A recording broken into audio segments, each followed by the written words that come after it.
بسم اللہ الرحمن الرحیم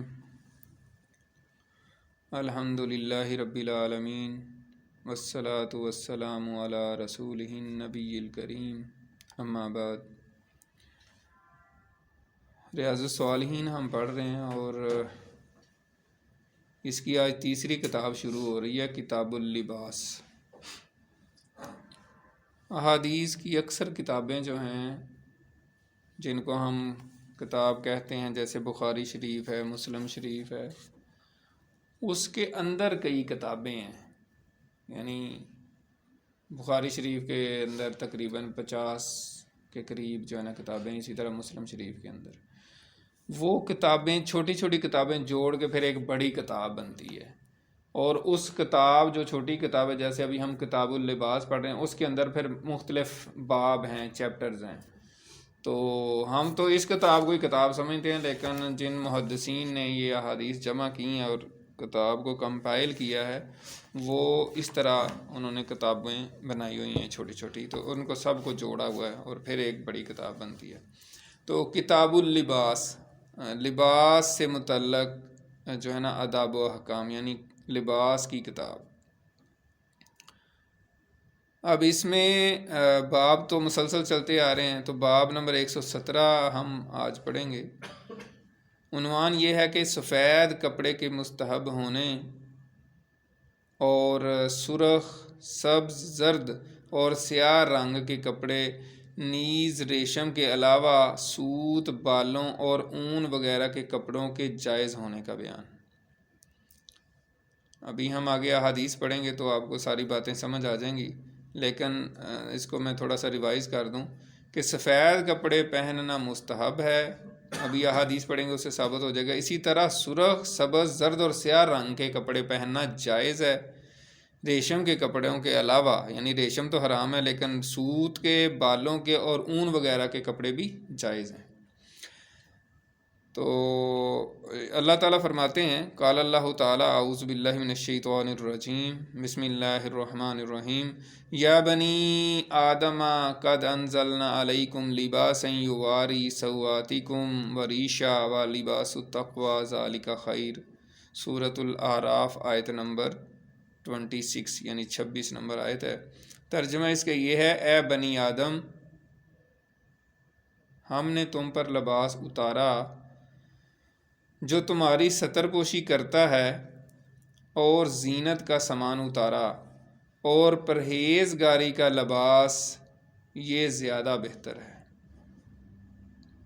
اگلی آیت ہے، وقال تعالی وجعل لکم سرابیل تقیکم الحر وسرابیل تقیکم باسکم۔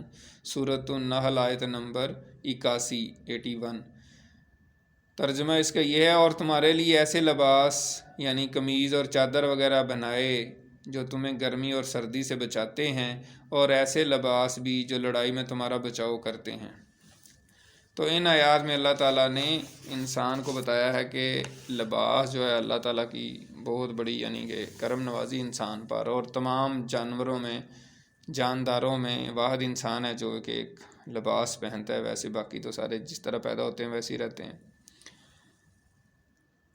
اب احادیث جو ہیں، اس میں پہلی حدیث ہے، حضرت عبداللہ بن عباس رضی اللہ تعالیٰ عنہ سے روایت ہے، رسول اللہ صلی اللہ علیہ وسلم نے فرمایا، تم سفید کپڑے پہنا کرو،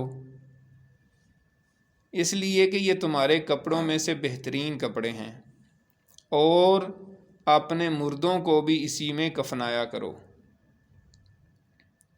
اسے ابو داؤد اور ترمذی نے روایت کیا ہے، اور امام ترمذی کہتے ہیں یہ حدیث حسن صحیح ہے۔ اگلی حدیث ہے، حضرت سمرہ رضی اللہ تعالیٰ عنہ سے روایت ہے، رسول اللہ صلی اللہ علیہ وآلہ وسلم نے فرمایا، سفید پوشاک استعمال کرو، اس لیے کہ یہ زیادہ پاکیزہ اور عمدہ ہے، اور اپنے مردوں کو بھی اسی میں کفن دو۔ تو اس میں سفید لباس کے حوالے سے تاکید کی گئی ہے کہ وہ جو ہے نا اس کی زیادہ پسندیدگی آپ صلی اللہ علیہ وآلہ وسلم نے ظاہر کی ہے، اور آپ بھی زیادہ تر سفید لباس ہی پہنتے تھے۔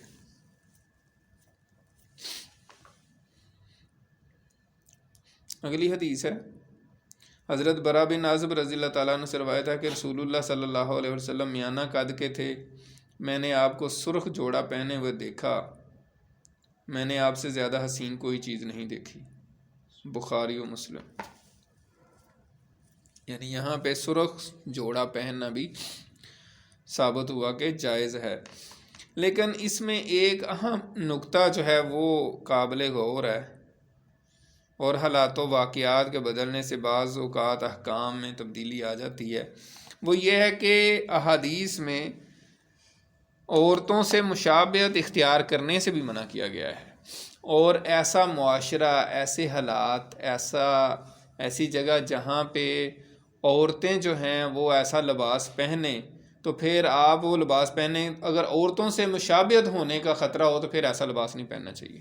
تو ظاہر ہے عورتیں ہمارے معاشرے میں جس طرح سرخ، پیلا، زرد وغیرہ لباس پہنتی ہیں، تو ایسا لباس پھر مرد پہنے گا تو عورت سے مشابہت ہونے کا خطرہ ہے، اس لیے اس سے پھر پرہیزی کرنا چاہیے۔ اگلی حدیث ہے حضرت ابو جحیفہ رضی اللہ تعالیٰ عنہ سے روایت ہے کہ میں نے رسول اللہ صلی اللہ علیہ وسلم کو مکے میں، جبکہ آپ ابتہا جگہ وادی کے نشیب میں تھے، سرخ رنگ کے چمڑے سے بنے ہوئے خیمے میں دیکھا۔ حضرت بلال آپ کے وضو کا پانی لے کر باہر نکلے، کچھ لوگ تو وہ تھے جنہیں صرف کچھ چھینٹے مل سکے، اور بعض وہ تھے جنہیں کچھ پانی مل گیا۔ یہ صحابہ کرام کی محبت تھی، وہ آپ صلی اللہ علیہ وسلم کے وضو کا پانی بھی جو ہے نا وہ اپنے ہاتھوں پہ لے کے اپنے جسم میں مل لیتے تھے برکت کے لیے۔ پھر نبی صلی اللہ علیہ وسلم بھی باہر تشریف لائے، اور آپ کے جسم اطہر پر سرخ رنگ کا جوڑا تھا، گویا کہ میں آپ کی پنڈلیوں کی سفیدی کو دیکھ رہا ہوں۔ آپ نے وضو فرمایا اور حضرت بلال نے اذان دی، اور میں بلال کے منہ کا ادھر ادھر کرتے ہوئے خیال رکھ رہا تھا، یعنی وہ حی علی الصلاۃ کہتے ہوئے دائیں طرف اور حی علی الفلاح کہتے ہوئے بائیں طرف منہ پھیرتے۔ پھر ایک چھوٹا نیزہ سترے کے طور پر آپ کے لیے گاڑ دیا گیا، پس آپ آگے بڑھے اور نماز پڑھائی۔ آپ کے سترے کے آگے سے کتا اور گدھا گزرتا جنہیں روکا نہیں جاتا تھا۔ یہ بھی بخاری اور مسلم کی حدیث ہے۔ اصل حدیث تو یہی ہے کہ آپ نے سرخ جوڑا پہنا ہوا تھا، لیکن جو باقی باتیں آئی ہیں اس میں بھی چیزیں سمجھ آ رہی ہیں کہ سترہ اگر لگا لیں تو پھر آگے سے کوئی بھی چیز گزرے، کتا گزرے، جو بھی گزرے، آپ کی نماز ضائع نہیں ہوتی۔ اور اذان کا بھی طریقہ آپ کو معلوم ہو رہا ہے کہ جو ابھی بھی ہم نماز اذان دیتے ہیں، حی علی الصلاۃ پہ دائیں طرف مڑتے ہیں اور حی علی الفلاح پہ بائیں طرف مڑتے ہیں، تو یہ کوئی نئی بات نہیں ہے، یہ حضور پاک صلی اللہ علیہ وسلم کی بتائی ہوئی تعلیمات کے مطابق حضرت بلال بھی اس طرح ہی کرتے تھے۔ اگلی حدیث ہے حضرت ابو رمسا رفاعت تمیمی رضی اللہ تعالیٰ عنہ سے روایت ہے کہ میں نے رسول اللہ صلی اللہ علیہ وسلم کو دیکھا کہ آپ کے جسم مبارک پر 2 سبز رنگ کے کپڑے تھے۔ اسے ابو داؤد اور ترمذی نے صحیح سند کے ساتھ روایت کیا ہے۔ تو سبز لباس بھی پہنا جا سکتا ہے، مرد بھی پہن سکتا ہے، اور اس طریقے سے کسی کو سبز لباس کے اوپر کہنا یا کسی جماعت کو اور اس کو تنقید کا نشانہ بنانا، یہ کوئی صحیح بات نہیں ہے۔ احادیث سے ثابت ہے کہ سبز لباس بھی پہنا جا سکتا ہے۔ اسی طریقے سے اگلی حدیث ہے حضرت جابر رضی اللہ تعالیٰ عنہ سے روایت ہے کہ رسول اللہ صلی اللہ علیہ وسلم فتح مکہ والے دن مکے میں داخل ہوئے تو آپ کے سر مبارک پر سیاہ رنگ کی پگڑی تھی، یعنی آپ سیاہ امامہ پہنے ہوئے تھے۔ بڑی مشہور یہ روایات ہیں۔ جب مکہ فتح کیا تو آپ کے سر پہ سیاہ امامہ تھا۔ اگلی حدیث ہے حضرت ابو سعید عمر بن حریث رضی اللہ تعالیٰ عنہ سے روایت ہے، وہ فرماتے ہیں گویا کہ میں رسول اللہ صلی اللہ علیہ وسلم کی طرف دیکھ رہا ہوں اور آپ کے سر مبارک پر سیاہ پگڑی ہے، آپ نے اس کے دونوں کناروں کو اپنے کندھوں کے درمیان لٹکایا ہوا ہے۔ یہ وہی یعنی ایک طرح سے فتح مکہ کے دور کا واقعہ ہو سکتا ہے۔ اگلی حدیث ہے حضرت عائشہ رضی اللہ تعالیٰ عنہ سے روایت ہے کہ رسول اللہ صلی اللہ علیہ وسلم کو 3 سفید سوتی کپڑوں میں کفنایا گیا جو یمن کے علاقے سہول کے بنے ہوئے تھے، اس میں قمیض تھی نہ پگڑی۔ یہ بھی بخاری اور مسلم کی حدیث ہے۔ تو جس طرح آپ صلی اللہ علیہ وسلم نے فرمایا تھا کہ سفید کپڑے پہنا کرو، یہ پسندیدہ ہیں، اور اپنے مردوں کو بھی اس میں کفناؤ، تو آپ کے حکم کے مطابق پھر آپ صلی اللہ علیہ وسلم کو بھی سفید ہی کپڑے میں کفن دیا گیا۔ اگلی حدیث ہے حضرت عائشہ رضی اللہ تعالیٰ عنہ سے روایت ہے کہ رسول اللہ صلی اللہ علیہ وسلم ایک دن گھر سے باہر تشریف لائے اور آپ کے جسم اطہر پر سیاہ بالوں کی بنی ہوئی ایک نقش و نگار والی چادر تھی۔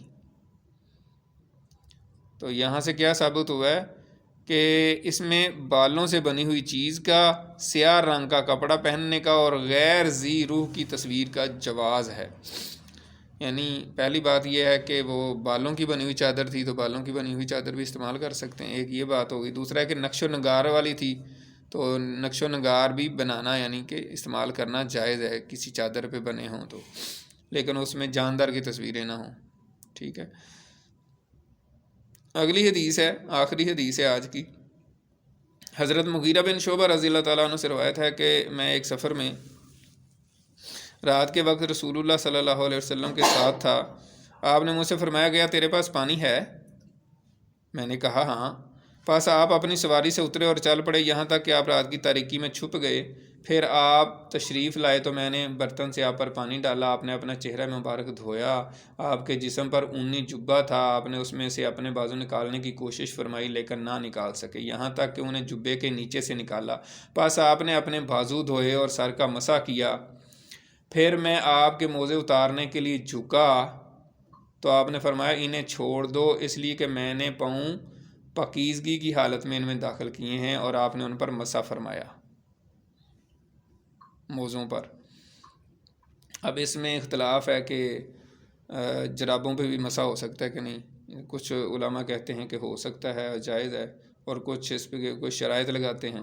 بہرحال یہ کہ ابو داؤد کی حدیث ہے، اس میں یہ ہے کہ جرابوں پہ بھی مسح ہو سکتا ہے، لیکن علماء کہتے ہیں کہ وہ پھر موٹی جرابیں ہوں اور اس طرح ہو، تو احتیاط کے ساتھ آپ اس میں کر سکتے ہیں۔ تو اس میں آج کا سبق جو ہے وہ یہی ہے کہ سفید لباس زیادہ پسندیدہ ہے، لیکن باقی لباس بھی پہننا جائز ہے۔ سبز رنگ کا، سرخ رنگ کا، کالے رنگ کا لباس بھی جائز ہے، لیکن وہ لباس جو عورتوں سے مشابہت رکھتے ہوں ان سے پرہیز کرنا ضروری ہے، تاکہ عورتوں سے مشابہت سے بچا جائے، کیونکہ وہ بھی حکم ہے۔ تو اللہ تعالیٰ سے دعا ہے کہ جو کچھ بھی ہم نے پڑھا ہے سنا ہے اس پر عمل کرنے کی توفیق عطا فرمائے۔